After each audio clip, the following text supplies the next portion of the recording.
परमेश्वर के पवित्र नाम की स्तुतियों इस हिंदी आराधना में हम आप सबका स्वागत करते हैं।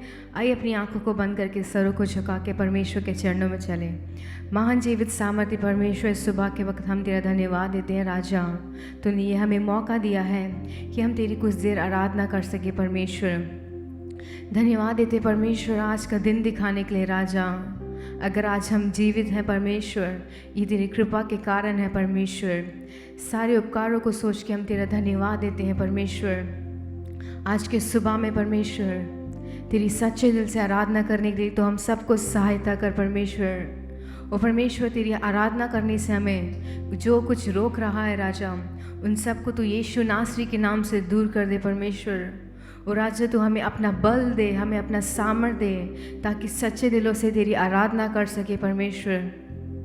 जितने भी भाई बहन लोग इस आराधना को देख रहे हैं राजा, उन सबको आशीष कर परमेश्वर। सच्चे दिलों से, सच्चे मनों से परमेश्वर तेरी आराधना करने के लिए तो हम सबको सहायता कर परमेश्वर।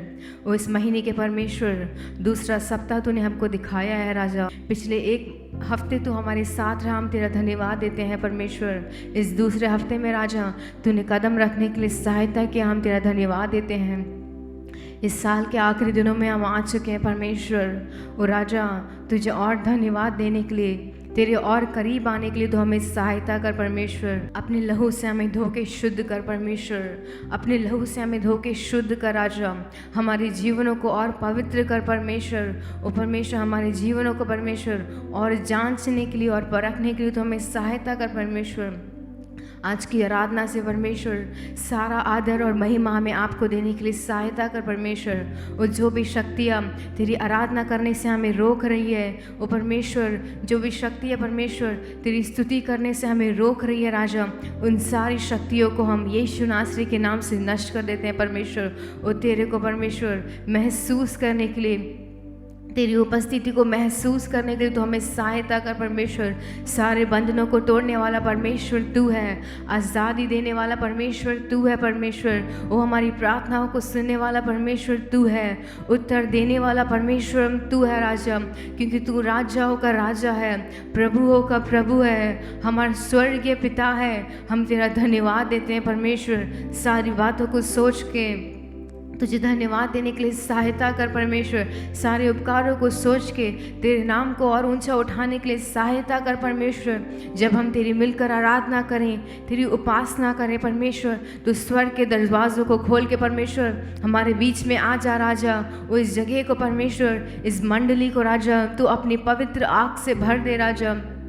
हर एक जन परमेश्वर तेरे पवित्र आत्मा के अभिषेक को प्राप्त करने पाए परमेश्वर। और तेरे पवित्र आत्मा की सामर्थ को परमेश्वर प्राप्त करने जाए परमेश्वर। और जितने भी लोग देख रहे हैं राजा, कोई भी खाली ना जाने पाए, उस सबों को तो आशीषों से भर दे परमेश्वर। सबों के सवालों का जवाब दे दे परमेश्वर। तो सबों के जीवनों के बंधनों को तोड़ दे परमेश्वर। आज की आराधना से परमेश्वर तेरी आज़ादी महसूस करने के लिए तू सहायता कर परमेश्वर। तेरे और निकट आने के लिए तू हमें सहायता कर परमेश्वर। क्योंकि तू प्रार्थनाओं को सुनने वाला परमेश्वर है, उत्तर देने वाला परमेश्वर है। आज की आराधना के हर एक भाग को हम तेरे हाथों में सौंपते हैं परमेश्वर। और परमेश्वर जब हम तेरे गीतों को गाएं, तेरी आराधना करें परमेश्वर सच्चे दिलों से, हर एक गीत के अर्थ को समझते हुए गाने के लिए तो हम सबको सहायता कर परमेश्वर। और परमेश्वर आज के वचन परमेश्वर तेरी ओर से आने पाए परमेश्वर। जब हम तेरे वचन को सुने परमेश्वर, वो हमारे दिलों को शांति देने वाले हो सके परमेश्वर। वो हमारे मनों को शांति देने वाले हो सके परमेश्वर। हर एक भाग को हम तेरे हाथों में सौंपते हैं परमेश्वर। तू हमारे साथ रहे, तू हमें संभाल परमेश्वर। सारा आदर और महिमा हम आपको देते हैं, मसीह यीशु के महान नाम से मांगते हैं, आमेन, हालेलुया। आज सुबह के वक्त हम कुछ गीत को गा के परमेश्वर की महिमा करेंगे, क्योंकि आज का दिन यहोवा ने बनाया है और हम इसमें आनंदित हो। और जब जब हम परमेश्वर के भवन में होते हैं, परमेश्वर के मंदिर में होते हैं, हमारे लिए सबसे बड़ी बात है कि हम आनंदित रहना चाहिए। आइए मिलकर और जोश के साथ इस गीत को गाएंगे, आज का दिन यहोवा ने बनाया है। आज का दिन यहोवा ने बनाया है, हम इसमें आनंदित हो। आज का दिन यहोवा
हालेलुया।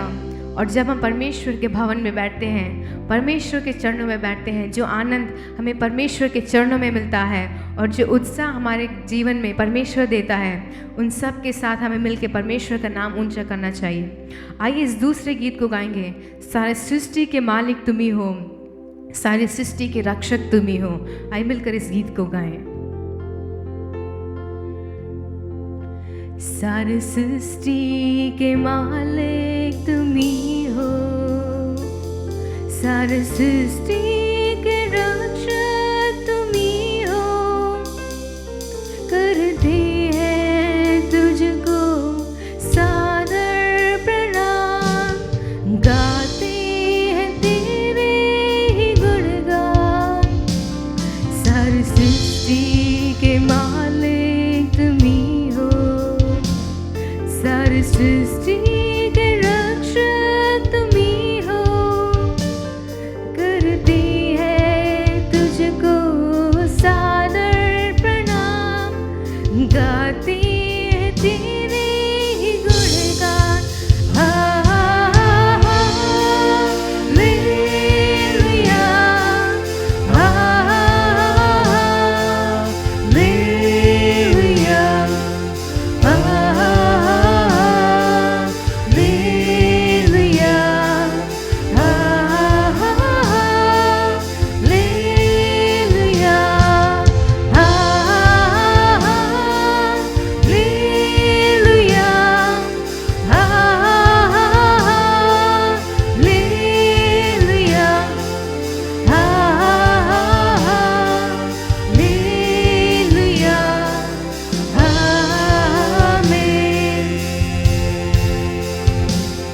सारी सृष्टि को तेरा सहारा, सारे संकट से हमको बचाना। तेरे हाथों में जीवन हमारा है, अपनी राहों पर हमको चलाना। सारी सृष्टि को तेरा सहारा, सारे संकट से हमको बचाना। तेरे हाथों में जीवन हमारा है, अपनी राहों पर हमको चलाना। हालेलुया, हालेलुया,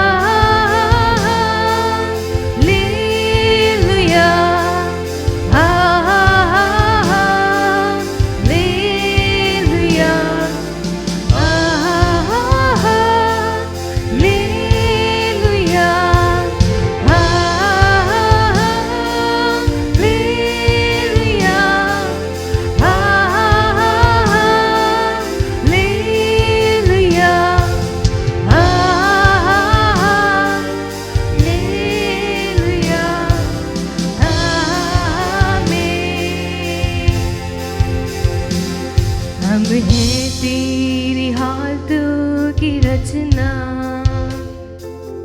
हम पर रहे तेरी करुणा। तन मन धन हमारा तेरा है, इन शैतान को छूने न देना। हम हैं तेरी हाथों की रचना, हम पर रहे तेरी करुणा। तन मन धन हमारा तेरा है, इन शैतान को छूने न देना। हालेलुया,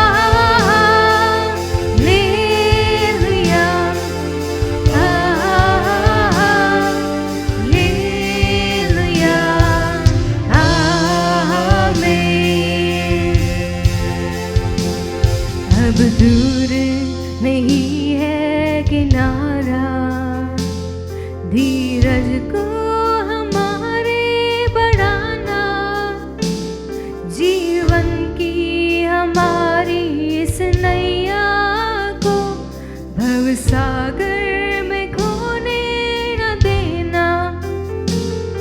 अब दूर नहीं है किनारा, धीरज को हमारे बढ़ाना, जीवन की हमारी इस नैया को भवसागर में खोने न दे। Hallelujah,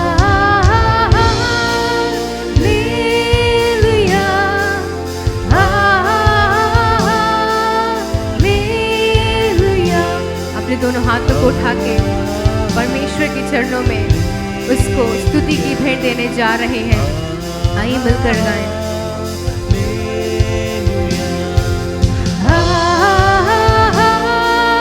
hallelujah, hallelujah, hallelujah.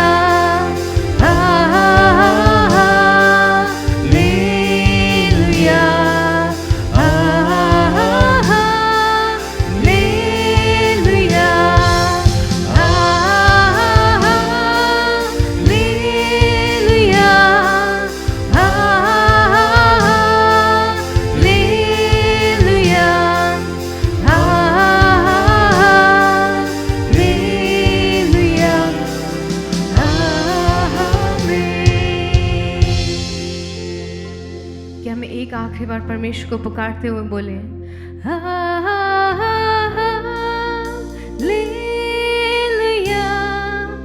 Hallelujah,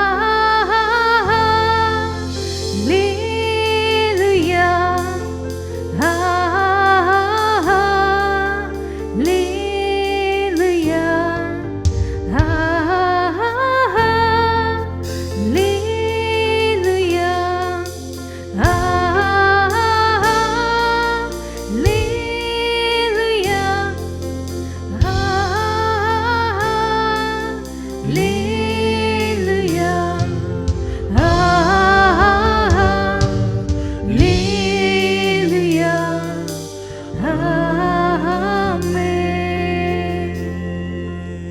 कुछ देर परमेश्वर के चरणों में खड़े होकर स्तुति आराधना करें।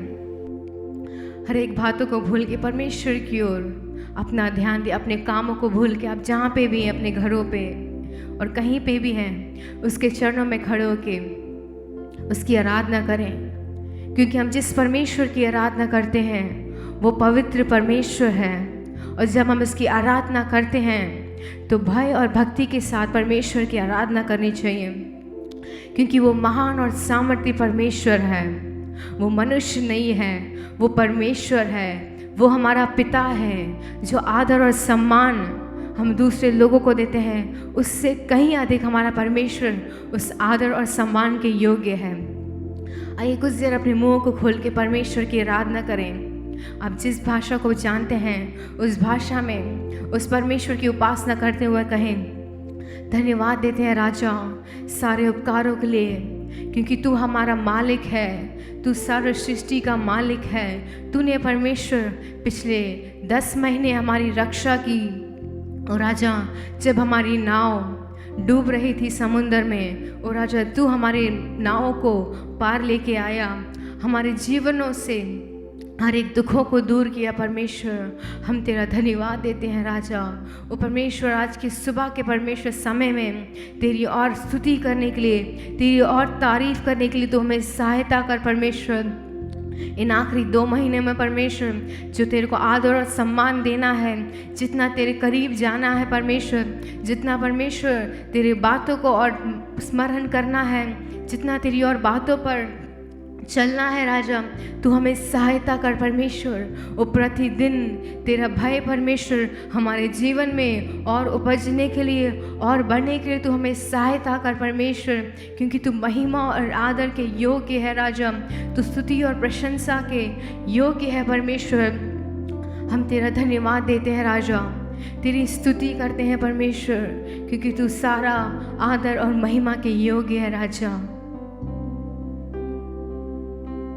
महिमा दर करते हुए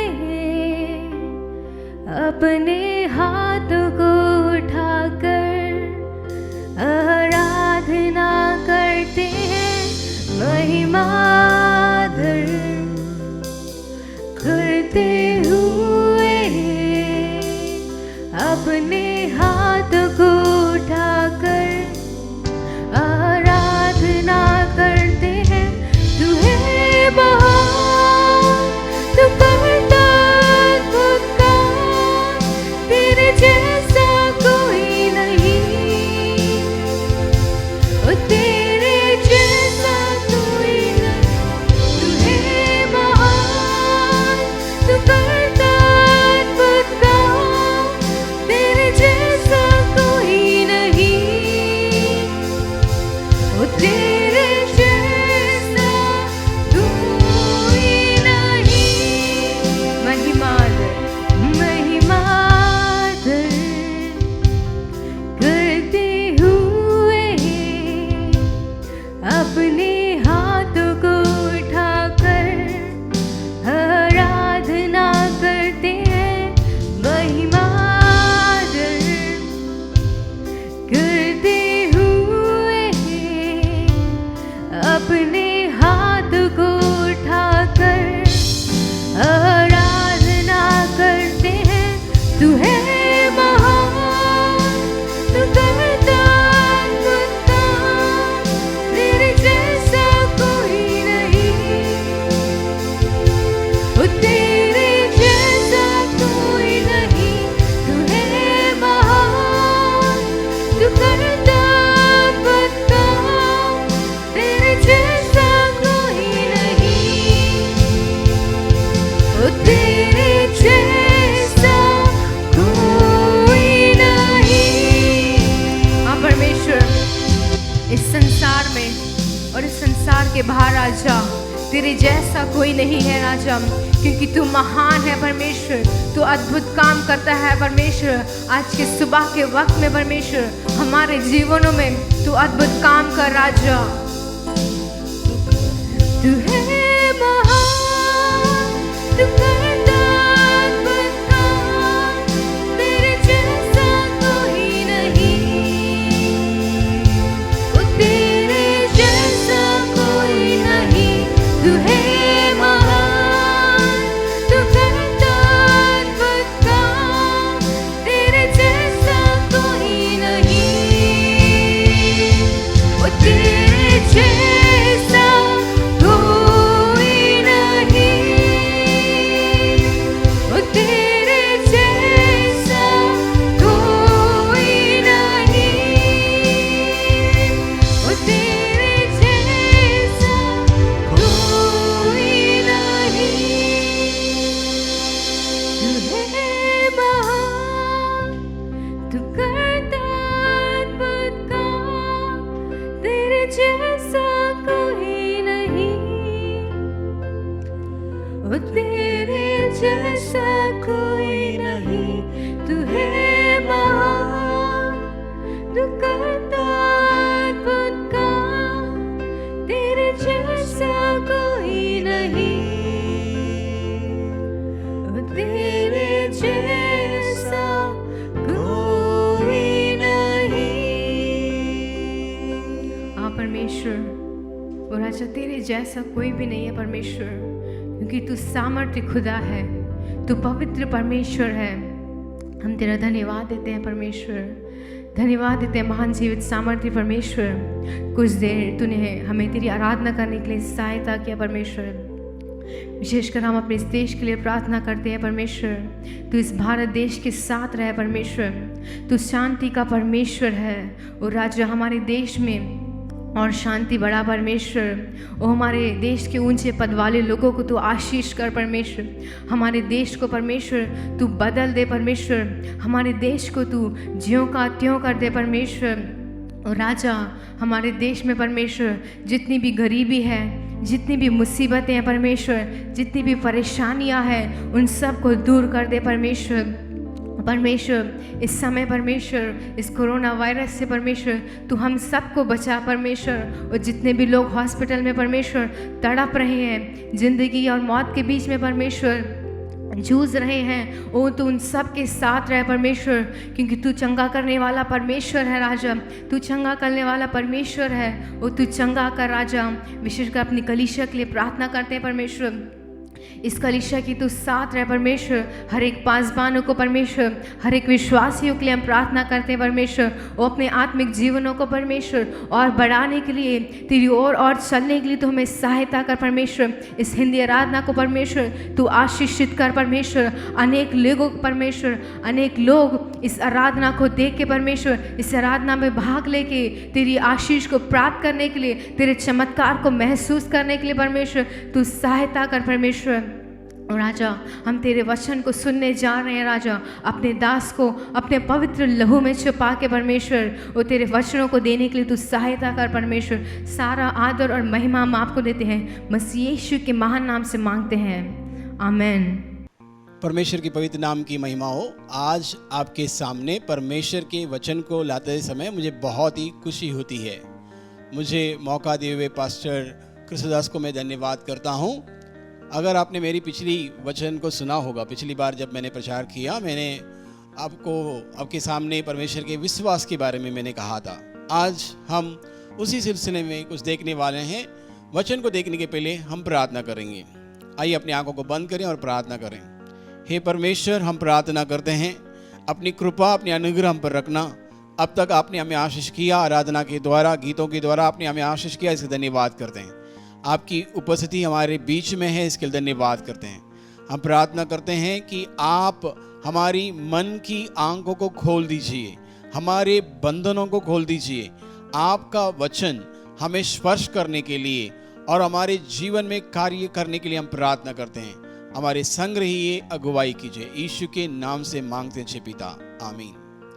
तो मैंने कहा था कि पिछली बार जब मैंने आपके सामने परमेश्वर का वचन लाया था, तब मैंने कहा था, मैं आपके सामने मैंने कहा था विश्वास के बारे में। और मैंने कहा था कि विश्वास को इस संसार के लोग सकारात्मक विचार कहते हैं और अविश्वास को नकारात्मक विचार कहते हैं। तो आज थोड़ा आगे बढ़ते हुए हम देखेंगे कि विश्वास जो है, मैंने कहा था पिछली बार कि विश्वास जो है आपके सोच है।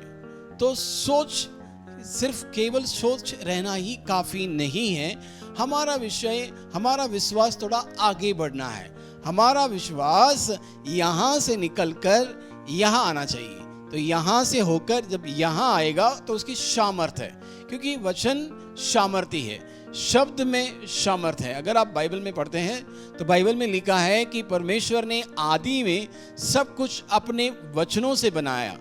उत्पत्ति की पुस्तक में आप जब पढ़ते हैं तो वहाँ पे लिखा है कि परमेश्वर ने कहा कि सूरज हो और सूर्य हो गया, चंद्रमा हो, चंद्रमा हो गया, वृक्ष पेड़ पौधे हो जाएं, हो गया, पक्षियां हो जाएं, हो गया। यानी परमेश्वर की एक वचन से सब कुछ सृष्टि हो गई, सब कुछ रचा गया।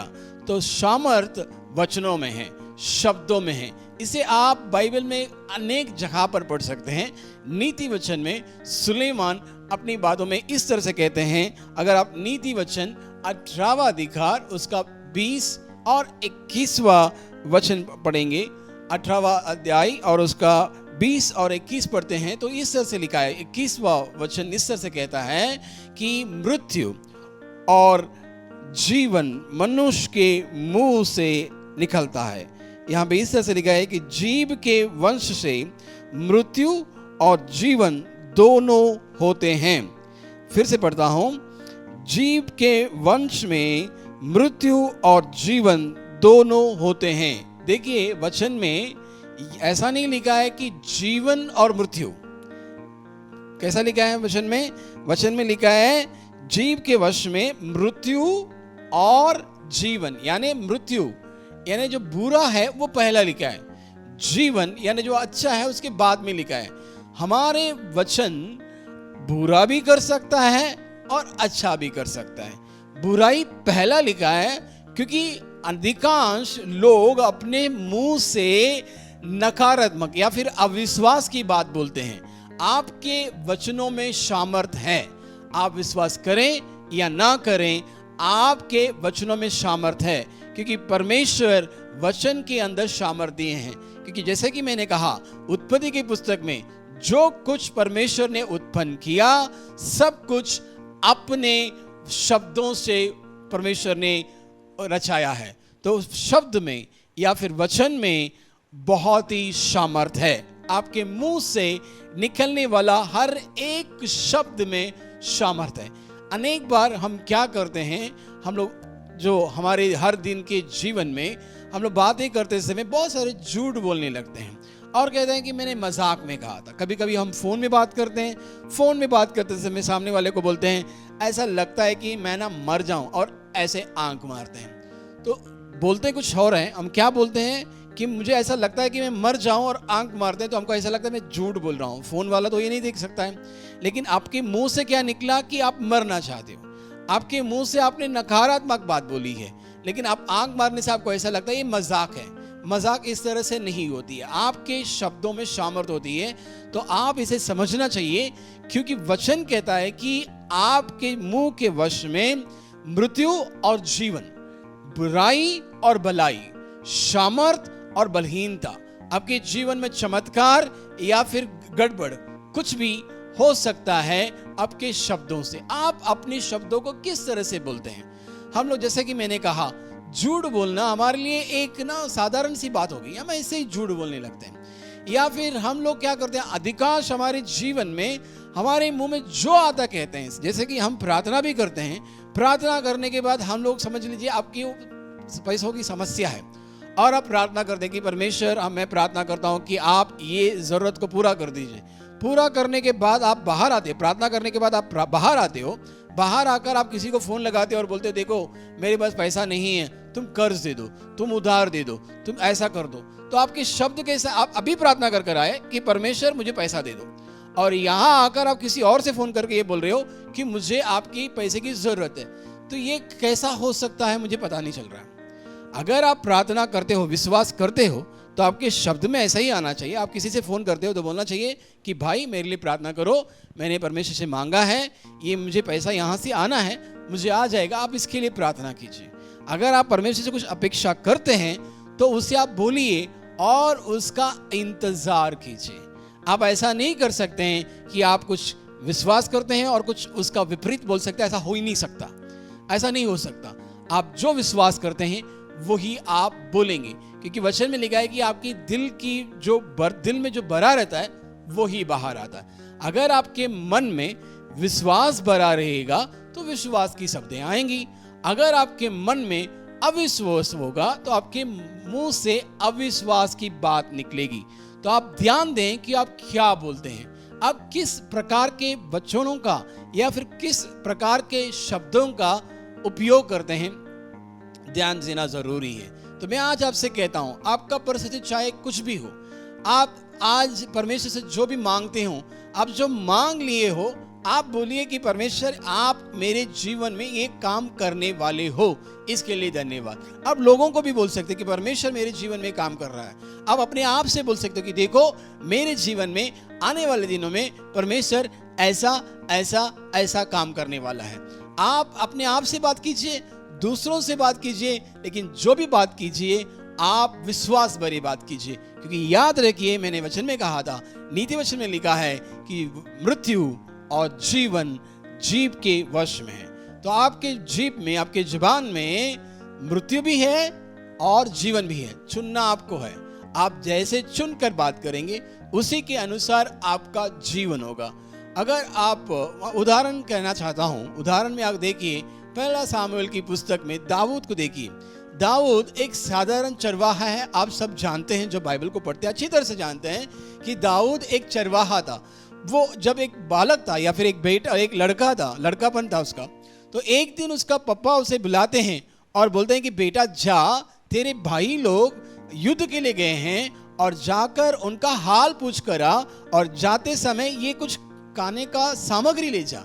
तो अपना पिता की बात को मानकर दाऊद क्या करता है, युद्ध जहां पर चलती है वहां देखने जाता है, और वहां जाकर क्या देखता है कि गोलियत नाम का एक बड़ा राक्षस या फिर एक बहुत बड़ा सूरवीर वहां खड़ा होकर परमेश्वर के लोगों को ललकार रहा है और कह रहा है इजरायलियों को कि तुम में से एक व्यक्ति को चुनो और वो एक व्यक्ति मुझसे लड़ने के लिए भेज दो।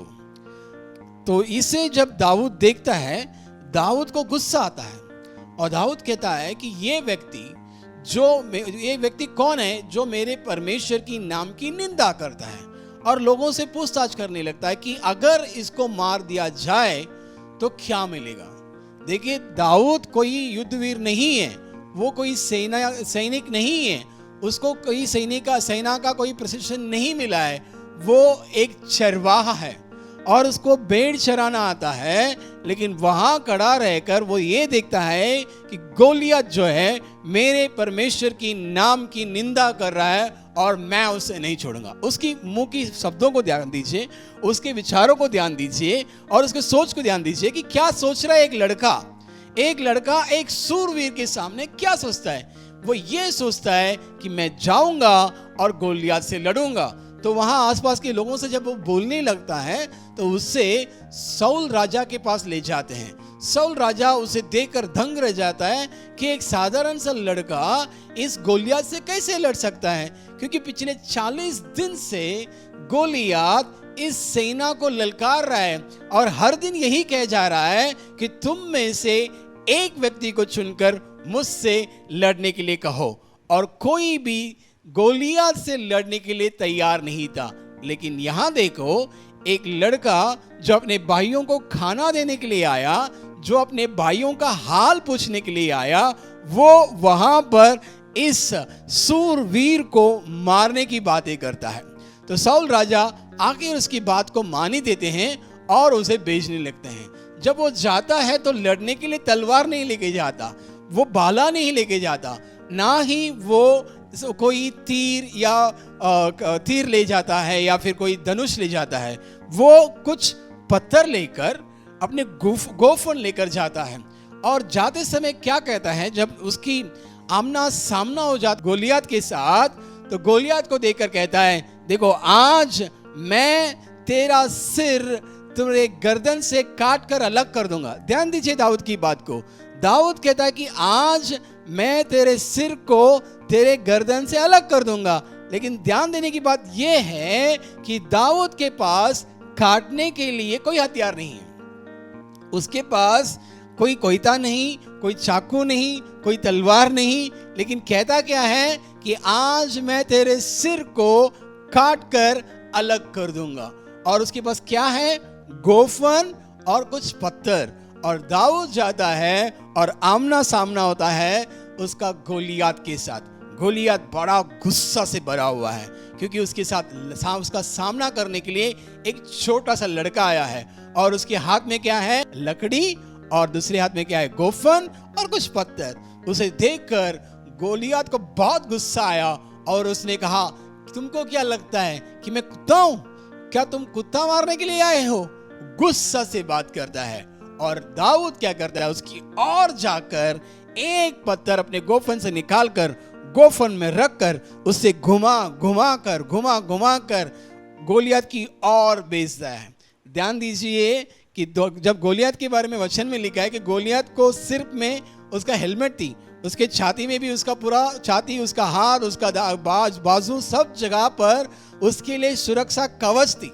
सिर्फ उसके यहाँ पर माथा थोड़ा सा दिख रहा था और दाऊद ने अपना पत्थर लेकर उसी माथे को एम रखा और उसके माथे पर पत्थर भेज दिया और उसके गोफन से निकलकर वो पत्थर जाके उस गोलियत के माथे में लगा और धड़ाम से गिर पड़ा सूरवीर गोलियत। और दाऊद दौड़ता हुआ गोलियत के ऊपर जाकर खड़ा होकर गोलियत का तलवार लेकर गोलियत का सिर काटता है और उसकी वचन वहां पर पूरा होता है। उसने क्या कहा था कि मैं आज तुम्हारा सिर तुम्हारे गर्दन से अलग करूंगा। जबकि उसके पास ना कोई प्रशिक्षण थी, ना कोई उसकी ना जैसे कि प्रशिक्षण मतलब क्या, ट्रेनिंग नहीं थी उसको, ना उसने कभी सेना में काम किया है और वो छोटा सा लड़का, और उसके पास, मैंने कहा था उसके पास ना तलवार था ना चाकू था, कुछ नहीं, लेकिन उसके पास क्या था? विश्वास की बातें। क्या बातें कही थी उसने? कि आज मैं तेरे सिर को तुम्हारे गर्दन से अलग करूंगा, और जैसा कहा था वैसे ही हुआ। इसलिए मैंने कहा, मैं नहीं कहता, वचन में लिखा है। वचन में क्या लिखा है? कि आप जैसा बोलोगे वैसा फल पाओगे। आपके मुंह से जो शब्द निकलते हैं उसका फल आप खाओगे। जैसा मुंह से आपका फल निकलेगा उस फल से आप तृप्त होंगे। अगर आपके मुंह से अनाप शनाप बातें निकलती हैं, आपके मुंह से गंदी गालियां निकलती हैं, आपके मुंह से लोगों को खोसना या फिर लोगों को आप बुरे भला बोलते हो, तो आपके जीवन में कैसी भलाई होगी? अगर आप विश्वासी हैं तो आपको अपनी शब्दों को ध्यान देना होगा, क्योंकि परमेश्वर आपके शब्दों को सामर्थ देता है। तो आप अपने शब्दों को ध्यान से बातें कीजिए, क्योंकि यहाँ पर एक लड़का एक सूरवीर से लड़ता है, और उस सूरवीर को देखकर दाऊद क्या कहता है? कि मैं आज तेरा सिर काट दूंगा, और जैसा कहा वैसे ही हुआ। तो जैसे आप कहेंगे वैसे ही होगा। मैं कोई तंत्र नहीं बोल रहा हूं, मैं ऐसा नहीं बोल रहा हूं कि कल आप जाइए और बोलिए कि मुझे गाड़ी चाहिए, गाड़ी हो जाएगा। मैं ऐसा नहीं बात कर रहा हूं, मैं बोल रहा हूं विश्वास की बात।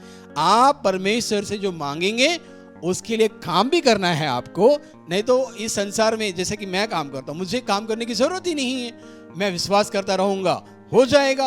अब मेरी रिकॉर्डिंग हो रही है तो मुझे रिकॉर्डिंग करने की जरूरत ही नहीं है। मैं विश्वास में बोल सकता हूं कि मेरी रिकॉर्डिंग हो जाए, और मेरी रिकॉर्डिंग हो जाएगी ना।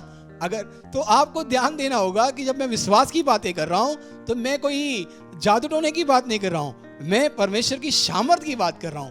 आपको सतर्क रहना होता है, क्योंकि कभी कभी लोग बहक जाते हैं और उनको ऐसा लगता है हाँ विश्वास करो, बोल दो, हो जाएगा। सिर्फ विश्वास करने से, बोलने से नहीं होगा। लेकिन आप क्या बोलते हैं? सामर्थ है, लेकिन आपको अपना काम करते करते परमेश्वर पर विश्वास कर कर अपनी शब्दों को ध्यान देना है। ये दो बातें हैं। आपको अपना काम करना है, परमेश्वर पर विश्वास करना है, और परमेश्वर का विश्वास का पालन करके आपको अपने मुंह पर ध्यान देना है। जब ये सारी बातें एक साथ होगा तो आपके जीवन में चमत्कार होगा। ये थी पुराने नियम की बात। नया नियम में अगर आप देखेंगे बहुत सारी बातें हैं, लेकिन एक बात को आपको कह देता हूं। अगर आप बाइबल पढ़ते हैं, चर्च जाते हैं, तो आपने एक स्त्री के बारे में सुना होगा जिससे 12 साल से क्या था? लहू बहने की बीमारी थी। उसके बारे में आप मत्ती सुसमाचार, मरकुस सुसमाचार और लूक सुसमाचार, तीनों सुसमाचार में उसके बारे में पढ़ सकते हैं। ये स्त्री जो थी उसके शरीर से हर दिन क्या बह रहा था? लहू बह रहा था, कमजोर हो रही थी। और लूका सुसमाचार में लिखा है कि उसने अपना सब कुछ बेच दिया। उसके पास बहुत सारा खर्च हो गया। बहुत सारे डॉक्टरों के पास गई और डॉक्टरों के पास जाकर उसने बहुत खर्च किया, लेकिन उसका बीमारी ठीक नहीं हुआ। और मरकुस और मत्ती में अगर आप पढ़ेंगे तो वहां पर भी लिखा है कि वो बहुत सारे डॉक्टरों के पास गई, लेकिन उसकी बीमारी ठीक नहीं हुई। इस स्त्री के बारे में लिखा है। और इस स्त्री के बारे में अगर आप ध्यान देंगे तो इसे 12 साल से बीमारी थी। बहुत सारे डॉक्टरों के पास जा चुकी थी। डॉक्टरों ने शायद कह दिया होगा कि तुम्हारी बीमारी अभी ठीक नहीं होने वाली है। शायद उसके आसपास के लोग, उसके परिवार के लोग, हो सकता है उसका पति अगर जिंदा हो भी बोला रहेगा, उसके बच्चे बोले रहेंगे कि मम्मी छोड़ दो, अब आपकी बीमारी ठीक नहीं होगी, अब आप ठीक नहीं होने वाले हैं, अभी आपके जीवन में चमत्कार नहीं होने वाला है, अभी आपके जीवन में चंगाई नहीं मिलने वाला है। ऐसे ही शायद लोग बोले रहेंगे, मुझे पता नहीं, मैं सोच रहा हूं शायद होगा, क्योंकि 12 साल से बीमारी है, 12 साल से दवाई ली है, 12 साल से डॉक्टरों के पास गई है, अच्छा नहीं हुआ है तो ठीक कैसे होगा। लेकिन एक दिन उसके यहां पर यीशु मसीह जाते हैं। जब उसे मालूम पड़ता है कि यीशु मसीह यहां से हो रहे हैं, वो भी भीड़ के साथ होती है और वो भीड़ में एक होकर चलने लगती है। वहां पे वो बैठकर प्रार्थना नहीं करती है, वो उपवास नहीं करती है, चिल्लाती नहीं है। यीशु जा रहे हैं और चुपचाप उस भीड़ में शामिल होती है। और वचन में लिखा है वो अपने आप से बात कर रही है। क्या बात कर रही है? कि यदि मैं यीशु के कपड़ों की, चोर को भी और उसके कपड़ों को भी अगर मैं छू लूंगी तो मैं चंगी हो जाएंगी। तो वो बोल बोल कर जा रही है, मैं यीशु के कपड़ों को छूंगी तो चंगी हो जाऊंगी, यीशु के कपड़ों को भी छूंगी तो चंगी हो जाऊंगी। मुझे यीशु को नहीं छूना है, मुझे यीशु के पास नहीं जाना है, यीशु मेरे लिए प्रार्थना करने की भी जरूरत नहीं है, मैं यीशु मुझे छूने की भी जरूरत नहीं है, सिर्फ यीशु के कपड़ों को भी मैं अगर छू लूंगी तो मैं चंगी हो जाऊंगी। इस विश्वास के साथ अपने आप से बोल रही है। देखिए, दाऊद अपने दुश्मन से बात कर रहा था, यहाँ पे ये स्त्री अपने आप से बात कर रही है। क्या बात कर रही है? मैं छूंगी तो चंगी हो जाऊंगी, मैं स्पर्श करूंगी तो मेरा जीवन अच्छा हो जाएगा। आपके मुंह से आज किस प्रकार की बातें अपने आप से होती हैं? आप अपने बारे में क्या बोलते हैं? क्या आप ऐसे बोलते हैं कि मेरे जीवन में तो कुछ नहीं होने वाला है, मेरा कुछ नहीं होगा, हाँ वो अच्छा हो जाएगा, उसको नौकरी मिल जाएगी, कोरोना का काल है, मेरा काम चला जाएगा, मेरा बिजनेस ठप हो जाएगा, मेरे बच्चे नहीं पढ़ेंगे, मेरा पति नहीं सुधरेगा, मेरी पत्नी नहीं सुधरेगी, मेरे माँ बाप ऐसे ही हैं, मेरा पापा दारू पीते हैं। जो भी आपकी समस्या है, क्या आप अपनी समस्या को बोलते रहते हैं या फिर समस्याओं को चंगा करने वाला, समस्याओं को ठीक करने वाला यीशु मसीह पर विश्वास कर विश्वास की बातें बोलते हैं? यहाँ पे स्त्री ने क्या किया? हाँ, क्या किया? ये आपसे अपने आप से बात कर रही थी। कैसी बात कर रही थी? कि मैं चंगी हो जाऊंगी। मतलब क्या है? मेरी समस्या ठीक हो जाएगा, मैं पहले जैसे नहीं रहूंगी। ध्यान दीजिए, 12 साल की बीमारी है, बहुत सारे डॉक्टर के पास गई, बहुत सारा इलाज किया, बहुत पैसा खर्च हुआ, लेकिन ठीक बिल्कुल नहीं हुई। लेकिन वो अपने आप से कैसी बातें करती है? विश्वास भरी बातें। क्या बोलती है? मैं अच्छी हो जाऊंगी, मेरा जीवन अच्छा हो जाएगा, मैं चंगी हो जाऊंगी। ये है विश्वास की बातें।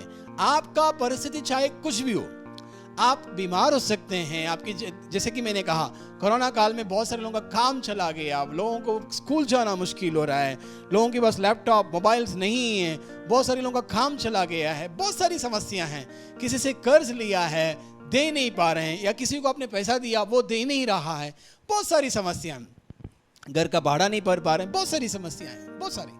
हर एक का समस्या अलग हो सकता है। परिस्थिति को मत देखिए, आप यीशु की ओर देखिए और वचन को ध्यान दीजिए। वचन में क्या लिखा है? कि मृत्यु और जीवन हमारे जीभ में है। दाऊद ने क्या कहा? गोलियात, आज मैं तेरे सिर को काट कर अलग कर दूंगा। लेकिन उसके हाथ में कोई भी हथियार नहीं थी, लेकिन जैसा उसने कहा वैसे हुआ। यहाँ पे स्त्री क्या कहती है? कि अगर मैं यीशु को छूंगी तो मैं ठीक हो जाऊंगी। होता क्या है? इतनी सारी भीड़, बहुत सारे लोग है ना, बहुत सारे लोग यीशु को ऊपर धक्का कर रहे हैं, यीशु के ऊपर गिर रहे हैं, और यीशु चल रहा है, और अचानक यीशु रुक गया और मुड़ के देखता है, और यीशु पूछता है कि कौन मुझे छुआ? क्या पूछता है? किसने मुझे स्पर्श किया? तो यीशु के चेले सब दंग रह गए। बोले, गुरुजी क्या बातें करते आप देख नहीं पा रहे हैं क्या? इतने सारे लोग हैं, आप पर गिर रहे हैं, और आप पूछ रहे हैं कि कौन मुझे स्पर्श किया, किसने मुझे स्पर्श किया, कौन मुझे छुआ? तब वो स्त्री को देखकर यीशु को लगा कि यही है जिसने मुझे छुआ, और स्त्री को देखकर यीशु कहते हैं, स्त्री, तेरा विश्वास तुझे चंगा किया। तो उसका विश्वास को उसने कैसे प्रकट किया? वो बोल रही थी और भीड़ में हो गई, यीशु को छुई और उसकी चंगी हो गई। जैसा उसने कहा वैसा हुआ। उसने क्या कहा था? कि अगर यीशु के वस्त्र को, यीशु के कपड़ों को मैं स्पर्श करूंगी, छूंगी, तो मैं चंगी हो जाऊंगी। जैसा उसका वचन रहा वैसे ही हो गया, जैसे उसके मुंह से बातें निकली वैसे ही हो गया। वैसे ही जैसे कि वचन में लिखा है कि आपके मुंह के फल से आप तृप्त होंगे। आज आपके मुंह से किस प्रकार के फल निकल रहे हैं? क्या वो अच्छे हैं या कड़वे हैं? क्या वो मीठे हैं या फिर वो कड़वे हैं? या फिर हाँ, अगर आपके जीवन में अच्छा फल है, अगर आपके मुंह में से मीठा है, विश्वास की बातें हैं, तो आप आशीष पाओगे। या फिर आप नकारात्मक या फिर अविश्वास की बातें बोलते हैं, तो आपके जीवन में कड़वापन होगा, और आपके जीवन में आप जो चाहते हैं वो शायद कभी ना हो। तो आज मैं आपको बोलता हूं यीशु के नाम से, आइए यीशु पर विश्वास कीजिए, यीशु का पीछा कीजिए, यहाँ विश्वास भरिए और उस विश्वास को अपने मुंह के द्वारा बाहर निकालिए और वचन से बोलते रहिए। आपके जीवन में आप क्या विश्वास करते हैं? क्या आप चंगाई की विश्वास करते हैं? तो बोलिए कि यीशु मुझे चंगा करेगा। क्या आप एक चमत्कार का विश्वास करते हैं? तो बोलिए कि यीशु मेरा चमत्कार करेगा। क्या आप किसी घर बांध रहे हैं, या फिर आपका काम की प्रॉब्लम है, या आपकी शारीरिक प्रॉब्लम है, जो भी है, आप यीशु से वही कहिए जो आपको बोलना है। आप प्रार्थना करने के बाद भी विश्वास की बातें बोलिए। अविश्वास की बात बिल्कुल आपके मुंह से ना निकले, क्योंकि वचन में लिखा है मृत्यु और जीवन जीव के अधिकार में है। अगर आप अविश्वास की बातें बोलेंगे, जो बोलेंगे वो होगा, क्योंकि वचन में लिखा है मृत्यु। पहला किसके बारे में लिखा है? मृत्यु के बारे में लिखा है। तो अगर आप अविश्वास की बातें बोलेंगे, अविश्वास की काम आपके जीवन में होगा। अगर आप सकारात्मक या फिर अच्छे बात बोलेंगे तो आपके जीवन में अच्छा काम होगा। तो मैं आज यहाँ पर समाप्त करना चाहता हूँ, जैसे वचन में लिखा है, आपकी जीभ में मृत्यु और जीवन दोनों हैं। तो आपको चुनना क्या है? आपको इसका निर्णय लेना है। दाऊद ने अच्छा निर्णय लिया और उसने कहा कि मैं क्या करूंगा? गोलियत का सिर काट दूंगा, यानी दुश्मन को मैं मार गिराऊंगा, और वो जीत पाया अपने जीवन में। आपके जीवन में, आपकी पढ़ाई में, आपकी बीमारी हो या जो भी हो, आप उसे जीत सकते हैं अगर आप बोलेंगे कि मैं जीत जाऊंगा। अगर आप बोलेंगे बीमारी जीत जाएगा, तो वो अच्छी बात नहीं है। आप बोले कि आप जीतोगे और बीमारी हारेगी। आप बोले कि यीशु आपके साथ है, आप जीतेंगे और शैतान हारेगा। आप बोले कि आप जीतेंगे और आपकी समस्या हार जाएगी। जैसे कि दाऊद ने कहा, वैसे कहिए। अगर आपको बीमारी से चंगा करना है, पाना है, तो वो जैसे वो स्त्री ने कहा, वैसे ही आप भी कहिए कि मैं अगर यीशु के पास जाऊंगी तो मैं ठीक हो जाऊंगी। दाऊद अपनी बातों को दूसरों से कह रहा था, और ये स्त्री अपनी बातों को अपने आप से कह रही थी। चलिए हम आंखें बंद करें और प्रार्थना करें। सर्वशक्तिमान परमेश्वर, हम आपको धन्यवाद करते हैं। आज हम आपके वचन को सुन रहे थे। आपके वचन में लिखा है कि मृत्यु और जीवन हमारे जीव के वश में है। तो हमें ज्ञान दीजिए, हमें बुद्धि दीजिए और सामर्थ्य दीजिए, ताकि हम जीवन को चुन लें, जीवन को स्वीकार लें और जीवन भरी बातों को अपने मुंह से निकालें। हमें अगुवाई कीजिए, अपनी आत्मा से भर दीजिए, ताकि हम हमेशा केवल जीवन की बातें कहें। जैसे दाऊद ने और वो स्त्री ने अपने मुंह से अच्छी बातों को कहकर, विश्वास भरी बातों को कहकर आशीर्वाद पाया, हम भी वैसे पाने के लिए हमें सहायता कीजिए। हमारी प्रार्थना को सुनिए, यीशु के नाम से मांगते हैं अच्छे पिता, आमीन।